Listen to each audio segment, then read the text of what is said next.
will grow. Because I think interest in Bruins really waned over the last several years. Yeah. Up It definitely grew. It definitely grew quite a bit this year, but absolutely. it's not where it should be. I mean, you guys aren't old enough. I was a kid in the 70s, and everybody loved the Bruins. Bobby Orr and Terry O'Reilly, what have you. And everyone was into it. Even if you weren't a hockey guy, you were the Bruins are awesome. Yeah. And I want the Bruins to be that team again. Right. It doesn't have to be.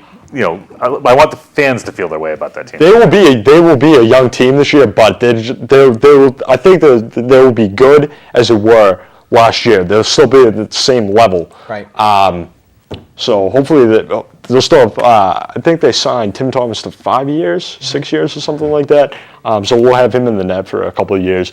But I think they'll still be as good as they were. So hopefully they can ride it out. Well, that's what I'm hoping too.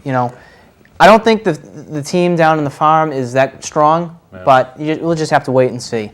The biggest news for the Bruins is the Winter Classic news, and this is the news. I am so happy about that. This is gonna be the best of all time. I mean, you can't get better than this. Fenway Park, Flyers, Bruins. I think it doesn't get any better than that. No, it doesn't. Outside at Fenway Park. It doesn't get any better than Fenway Park. A hockey game in Fenway Park. That's unbelievable. I mean, come on. Awesome.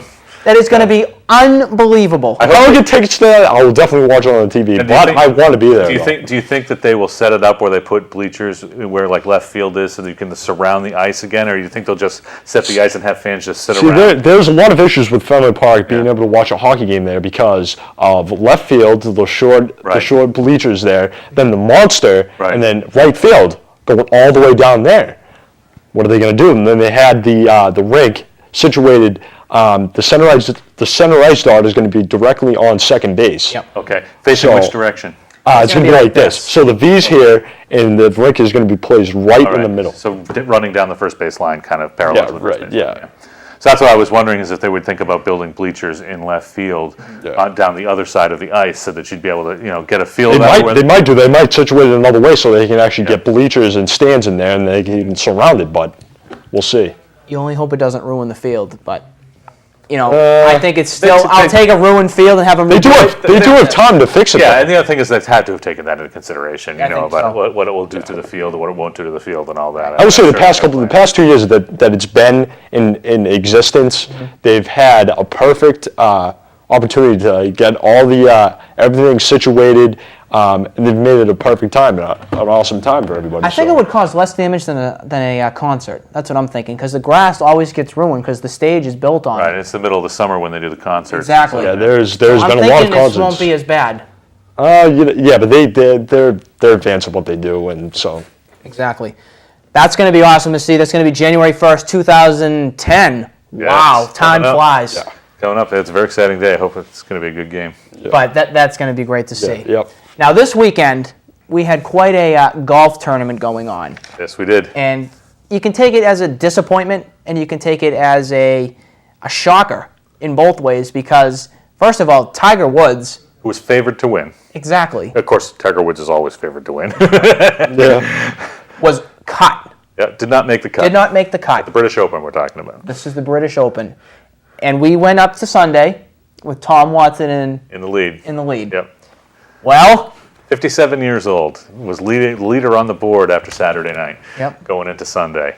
But unfortunately, for those of us who wanted Tom Watson to do something, it didn't quite happen for him. No, it didn't. But it was still exciting to see. And what was cool about it is the last number of years, the only thing that's made golf exciting to watch on TV for a lot of people is Tiger Woods. Yep. This was exciting to watch without Tiger Woods being there. Right. Yeah. And it was interesting because even the TV networks have wrapped themselves around always showcasing Tiger Woods, and he wasn't there, and so they had to do something else. And actually, I think it made more interesting golf coverage, and it was more interesting to watch because they weren't focused on Tiger Woods so much. So they should have called it Tiger Goes on a Vacation. Tiger Goes on Vacation. I think that's what happened. But I think it's a great thing for golf for.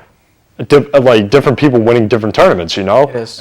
Giving them some rep. I mean, think about the names that we've grown to know over even the 2 years. We've grown to know Rocco Mediate. Yeah. We've grown to know Stuart Sink. We've grown to know Kenny Perry. Vijay Singh. Angel Cabrera. The names go on and on.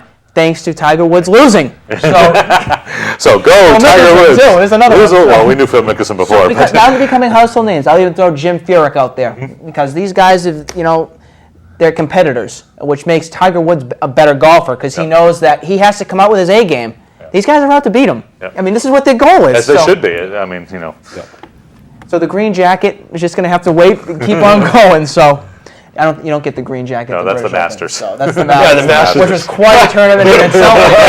So, but that was nice to see. That'd be nice though if they could get it for the British Open because. It would be. I'd The only time have I a could- Union Jack on the black. Every time I think of the green jacket, I think of Shooter McGavin stealing it away from Happy Gilmore Oh, my in that movie. In the movie, I was going to say The Water Boy, but it's Happy Gilmore. Yeah, right. That was one of the all-time greats. Before we wrap up this edition, before we go to the Red Sox, we're just going to throw out the New England Patriots because they're getting ready. They're getting ready, and Tom Brady is really They say primed Tom Brady and, looks primed and good. ready. As a recent recipient of an ACL injury myself, I can understand where he was coming from. So He how's it going? Well, for me, it's fine. But you know, he obviously had not only ACL but the MCL and everything. Also, he had multiple things going on, and we were always fed with this stuff last winter about you know, the infections that were happening in his knee and would he come back and all that. But you know, you watch ESPN and they're all saying, "Oh, Patriots are the #1 shot to win it again this year," with some of the additions they've made. Particularly, you know, I think you know, Joey Galloway. You know, okay, and yeah, that kind of